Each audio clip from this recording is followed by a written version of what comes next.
building for a while.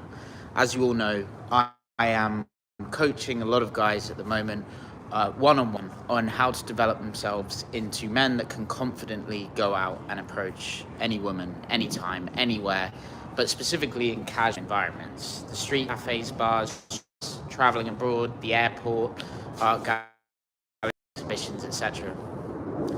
What I'm finding more and more is that communities around the world, but let's talk about the UK, are becoming fewer and fewer. Very often we find ourselves around people that we didn't necessarily pick, people that we didn't necessarily decide to be around, right? We went to university with some people. I mean, in my case, some of my greatest friends are from university, right?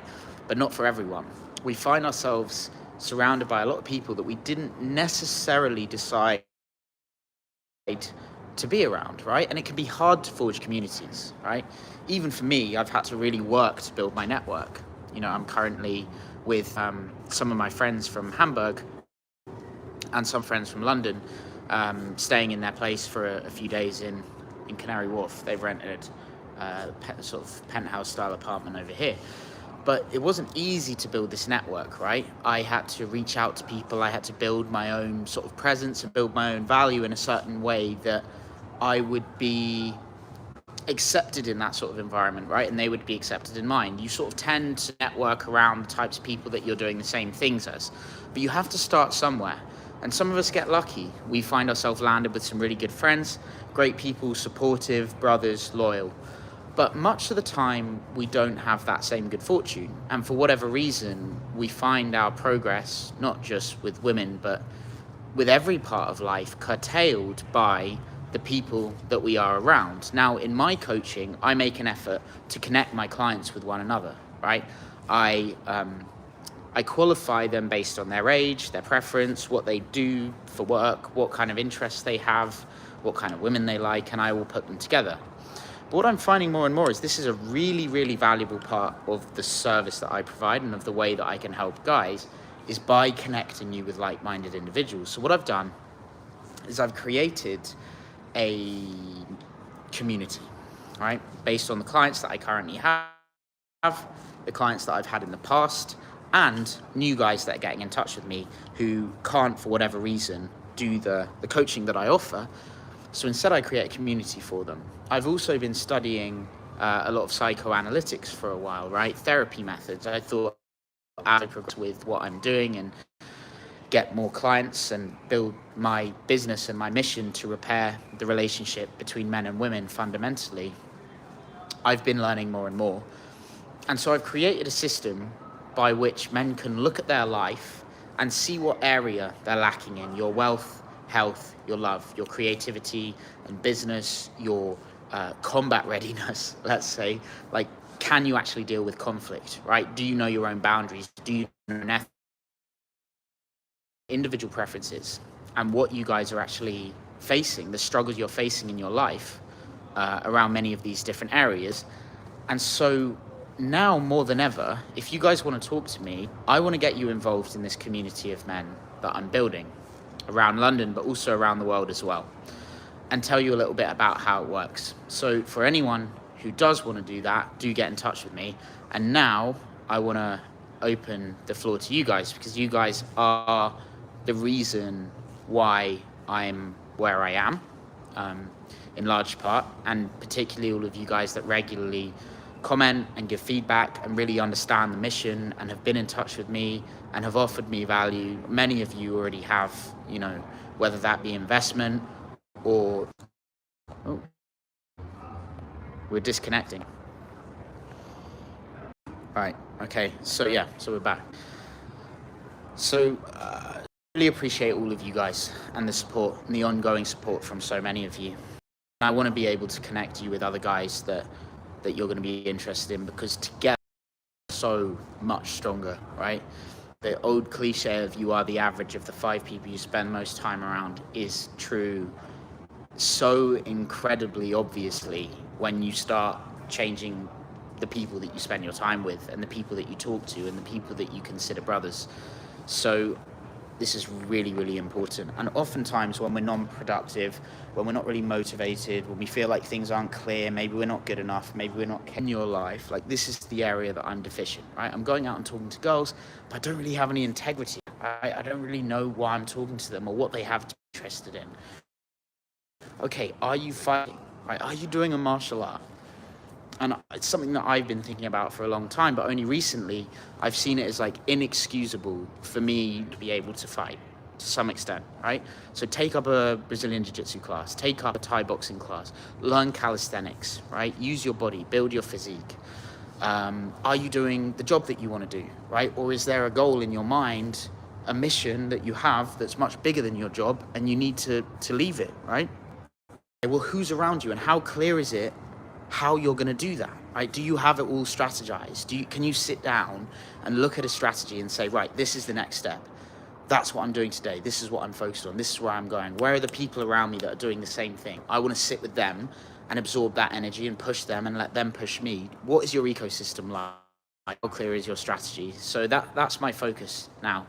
As well as the one-on-one tailored coaching that I offer, I want to be able to offer everyone a way to find and connect with people that are going to push them to the next level and build little communities around London of guys who are heading in the right direction. Are loving, open and gracious. They are warriors, fighters and doers. They are sorcerers and magicians in their own life, figuring out the creative solutions to problems that they're facing and leveling up. And they're kings, leaders. They're making decisions. They're the sovereign of their own empire. So this is what I'm aiming for. Guys, I can't see any live chats. I know some of you did. So, okay, so we've got some. Sam, are you wearing any kind of perfume when you're approaching a girl? And if so, what kind of perfume do you wear? Mohammed, it's not going to make a difference, mate. I've got to be honest with you.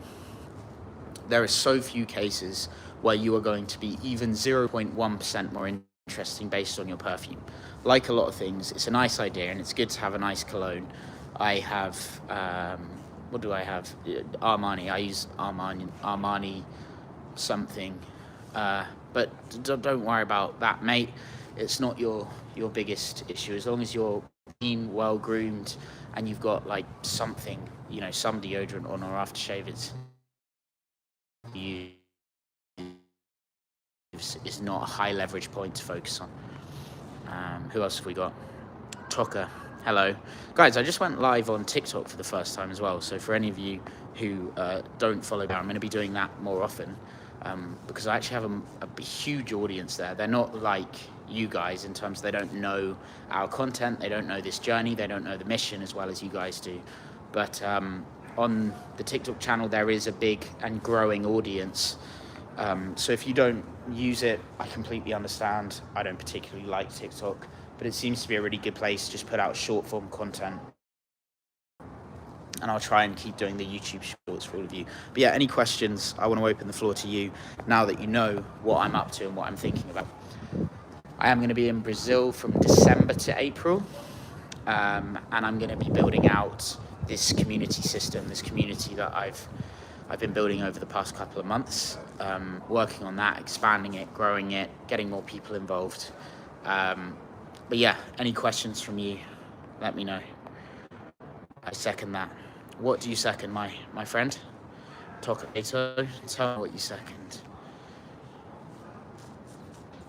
Hey Eric, how are you doing? Can you demonstrate dress poorly and still get girls' attention? Yeah, I feel half naked. You can do that. You've seen me in about, what was it? What was it? Some August, September last year. You saw me going out in tracksuit bottoms and a t-shirt and some dirty trainers. And the results weren't as good. Honestly, I do get better results when I'm wearing a suit or at least a shirt. And that's just a biological preset of women to be more interested in a dude who's dressed well rather than dressed for the gym, or because they just don't know, right? They need some way to filter, same way that you do, right?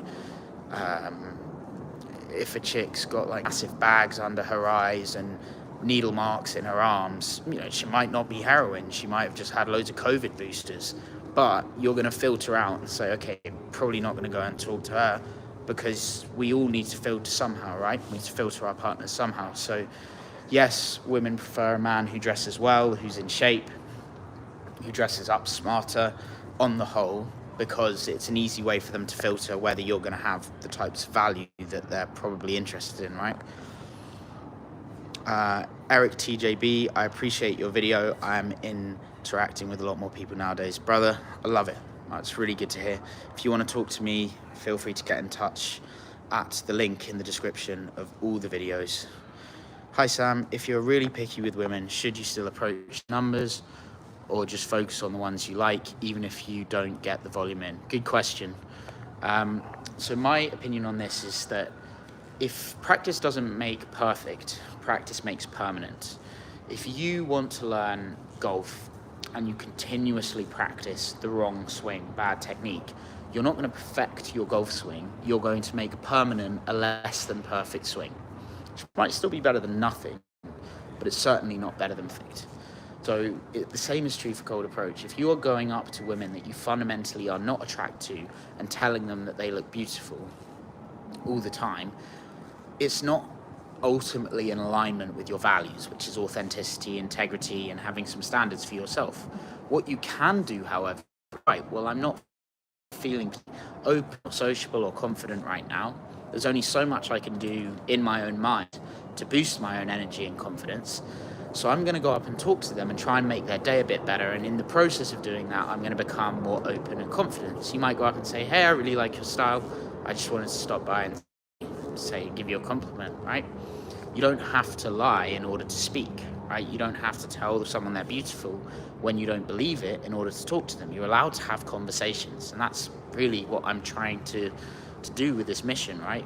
A lot of women believe that men are weak or toxic, right? We're either cowards and immature and juvenile and little boys, or they think we're toxic and we're over the top and predatorial. Not all women, of course, but I see it more and more, especially in the Western world, the stereotypes that are thrown around. And on the other hand, a lot of dudes think most women are just vacuous and shallow and self-interested, and, you know, the negative connotations of hypergamy rather than the objective reading. And there's definitely a problem. There's definitely a fracture in the relationship between men and women, and that's what we're trying to do. So by you going out and showing women a better framework of masculinity, what it looks like for a dude who's taking action in courage in his own life, going up and just speaking and doing something and switching it up and breaking out of this tiny paradigm, that is going to be extremely good for you and extremely good for her. But it's not the only thing you should be doing. You can be thinking much bigger than that. Why don't you find a community of like-minded dudes? You're sitting down right now watching this video. Who around you, right? There's probably like 30 to 50 people within a 5-kilometer radius who, if you met them, you guys would be best friends. You could take over the world together, change the world. But you're not going to meet them. Why? Well, because you're not in the same environment. Why? Well, because there's nothing to connect you. There's nothing to put you there right now. But that's what I want to change. I want to give access to all of the people that are going to be able to take you to the next level, right? To help you and to help you grow. I really want to focus on that because I think it's so important. And my network has been so incredibly important to my success. Without Rocco, without one of the guys in here, we've got a few of the dudes in there. Maybe you can see them. One of them is called Rocco. Without him, I probably wouldn't be even still have a business today. He helped me with everything. He taught me so much, right? And that's purely because of a network. When I was much smaller, he reached out to me and said, dude, I want to help you with certain aspects of the business. And he expected nothing in return. He just liked what we were doing, right? And now he's one of my best friends and an incredible source of value in my life. So you need to find those guys. Sam, at Grace now with the girl of my dreams. Thanks so much. Like you and Tusk, much love. Shout out to Tusk. Shout out to you, Gion S. Congratulations, brother.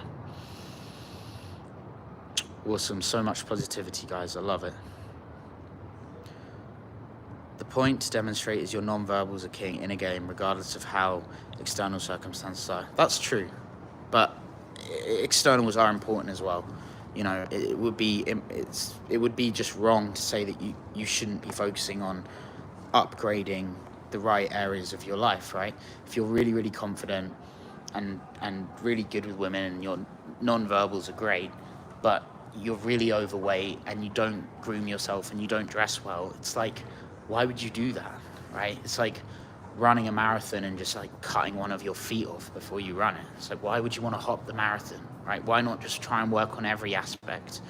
Because your life's going to be a hell of a lot better if you do. Who else have we got? Will you make a Discord server or something like that? Yeah, I'm thinking about Discord. The thing is, a lot of the guys that I've talked to about this say that Discord is still a little bit novelty for them, and WhatsApp kind of works. But I already do have a Discord server, but a lot of my current clients prefer to communicate over WhatsApp. It'd be great to see you do a podcast with Casanova. If you have seen his channel, he's based in the UK. You both share really positive, giving energy. I think I've met him a couple of times actually by Trafalgar Square, so I would be down for that. If you want to make the connection, bro, why don't you send him my email address and get us in touch? I would be happy to do that. The red pill is the polar opposite of the radical feminist. Yeah, again, like feminism, great idea, right? Equality of opportunity between men and women, love it, let's do it.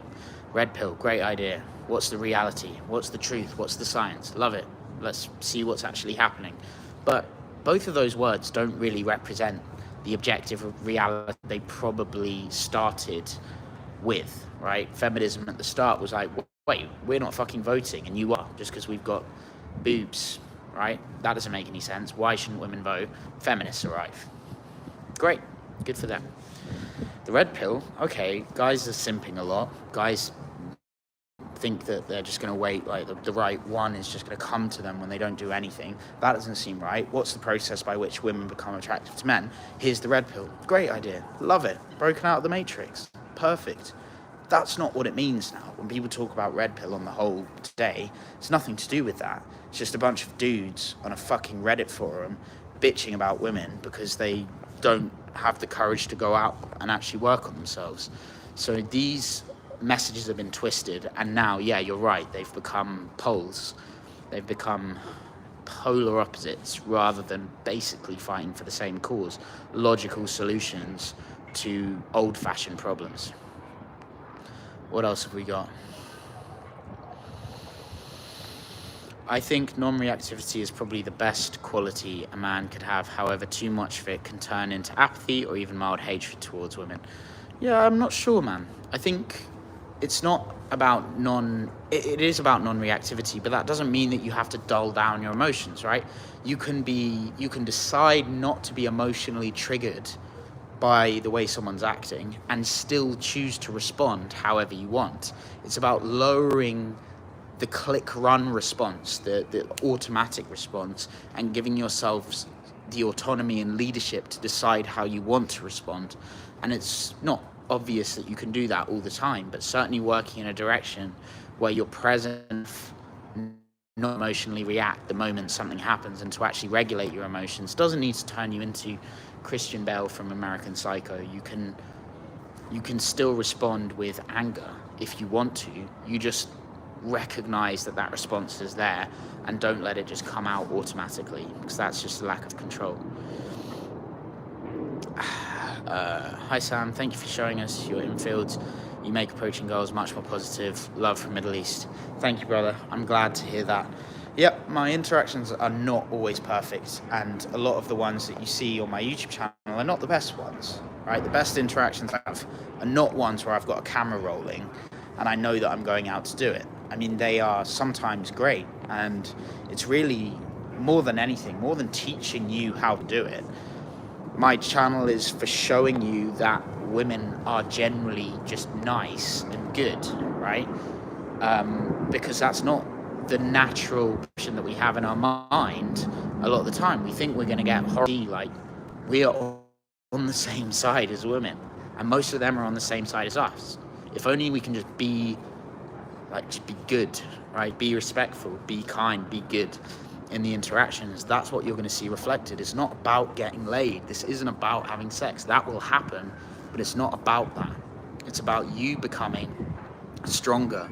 It's about you projecting the ideal or at least close to the ideal version of yourself onto the world, and showing that you have sovereignty, you have power to actually impact your surroundings. And then when you see that and you see it reflected back to you by the smile of a beautiful woman, then you realize it, right? It becomes a embodied feeling, and you know it. And then the world's your oyster, right?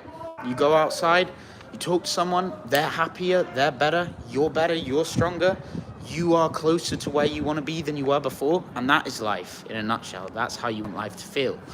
So it's a direct way of feeling the sense of a great life. Sam, straight facts, based. We're based. That's what happens when you reach this part of Canary Wharf. It's a based energy. Look around. Look at this. I love this place. People say Canary Wharf is boring, but there's so many mysteries. Yeah, very true. Very, very true. The majority of women do not expect all that much.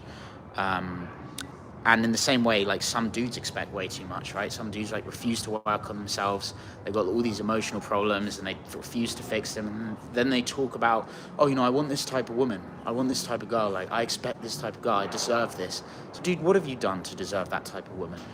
Right? She has options just like you would if you start working on your life, right? And it's the same both ways. Sometimes you get women who aren't working on themselves. They expect loads from a dude, and it's like, sister, no one's going to go for you. No one's going to go for you. You can't just sit there doing nothing, complaining, then expecting to find a good guy who's actually going somewhere. So we're both as bad as each other in many ways, and that's a good realization.